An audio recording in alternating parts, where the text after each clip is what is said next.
السلام علیکم ناظرین، امید ہے آپ لوگ خیریت سے ہوں گے۔ ناظرین، چند کلمات ہیں جو انسان ان کلمات کو پڑھے گا اللہ تعالیٰ کو راضی کرنے کے لیے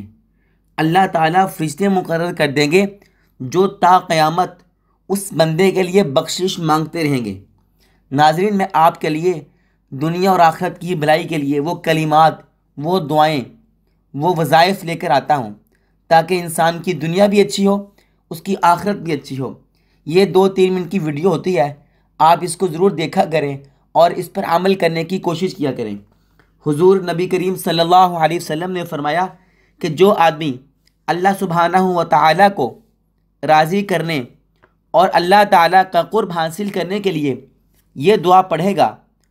تو اللہ سبحانہ و تعالیٰ اس کی برکت سے اس کے لیے 1000 نیکیاں لکھے گا اور اس کے 1000 درجے بلند کرے گا، اور 70,000 فرشتے خاص اس کے لیے متعین فرمائے گا کہ قیامت تک اس کے لیے جو بخشش کی دعا مانگے،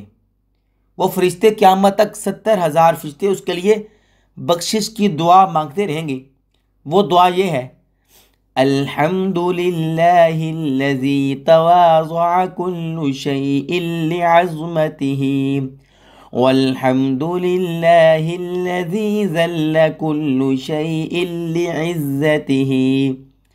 والحمد للہ الذی خضع کل شیء لملکہ، والحمد للہ الذی استسلم کل شیء لقدرتہ، الحمد للہ الذی تواضع کل شیء لعظمتہ، والحمد للہ الذی ذل کل شیء لعزتہ،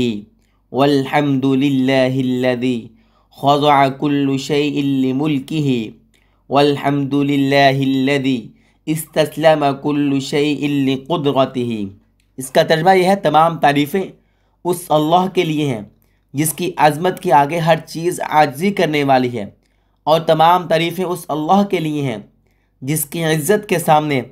ہر چیز ذلیل ہے، اور تمام تعریفیں اس اللہ کے لیے ہیں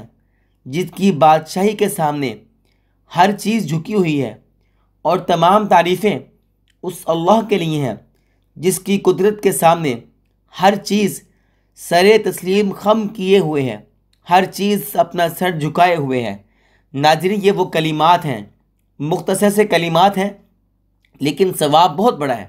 فرشتے 70,000 فرشتے اس کے لیے دعائے مغفرت کرتے رہتے ہیں، اس کے لیے 1000 نیکیاں لکھی جاتی ہیں۔ اس لیے آپ بھی ان وظائف کو، ان کلمات کو پڑھنا شروع کر دیجئے، اپنی دنیا بھی سنواریے، اپنی آخرت بھی سنواریے۔ ناظرین، ملتے ہیں ایک اور ویڈیو کے ساتھ، تب تک کے لیے اللہ حافظ۔